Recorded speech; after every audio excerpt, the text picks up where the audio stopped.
Good morning everyone, today we're looking at, surprisingly not a pro diver watch, we're going to be looking at just a different release model today of the Invicta brand.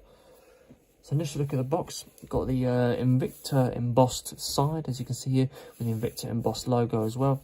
Full yellow and black theme, very consistent on most of their watches. Nice sort of sun rays coming out from the corner as you can see here. It's a simple folding lid, again with the bright yellow theme consistent all the way around the inside.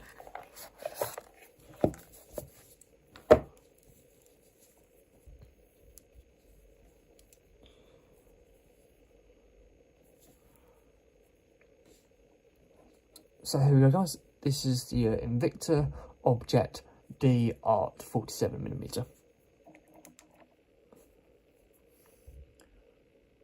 So 47mm case number with a 14mm case thickness, retails at £144, probably weighs around about 100-150 grams, and uses a Chinese automatic Z2031 movement made of nickel. So let's have a look at the face here.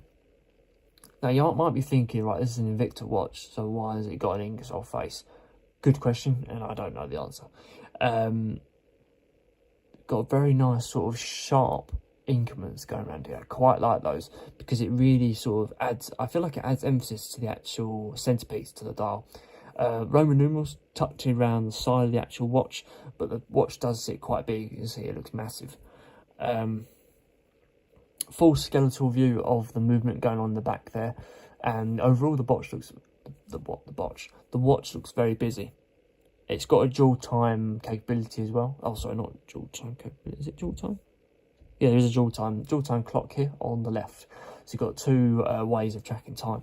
Now, I'm not sure how they've got away with this, but I'm pretty sure Ingersoll have done the exact same watch. But this is, if you compare them, they look exactly the same. I'm not, except for the increments going around the side.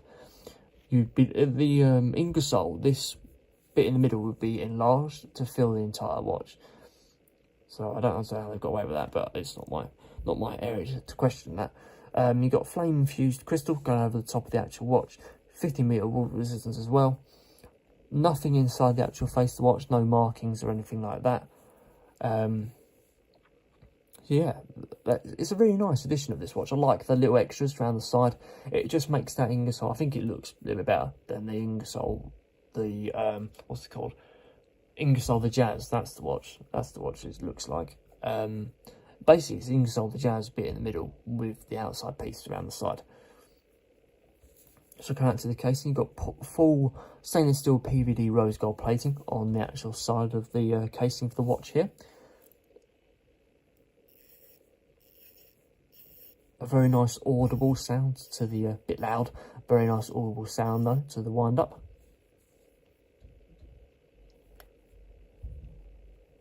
And a decent movement to the actual hands. Forgot to mention you get a day and night tracker in the top 12 PM subdial. And then you reverse the direction of your movements and you change the time of the dual time as well.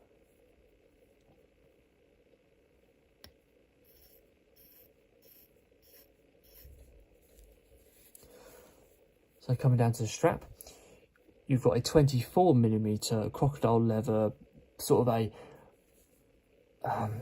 matte finish one rather than a glossy finish, with full black stitching going down the side there. Nice wide holes as well for the buckle to sit in. The buckle is rose gold plated Invicta as well. A full skeletal view of that back plate as well. See that there, might be able to see the jaws on the movement, I can't tell.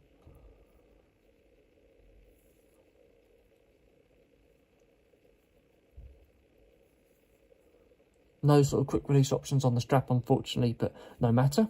And you get two holders, one free roam and one that's fixed in place. So there we go guys, that is the Invicta Objet D Art.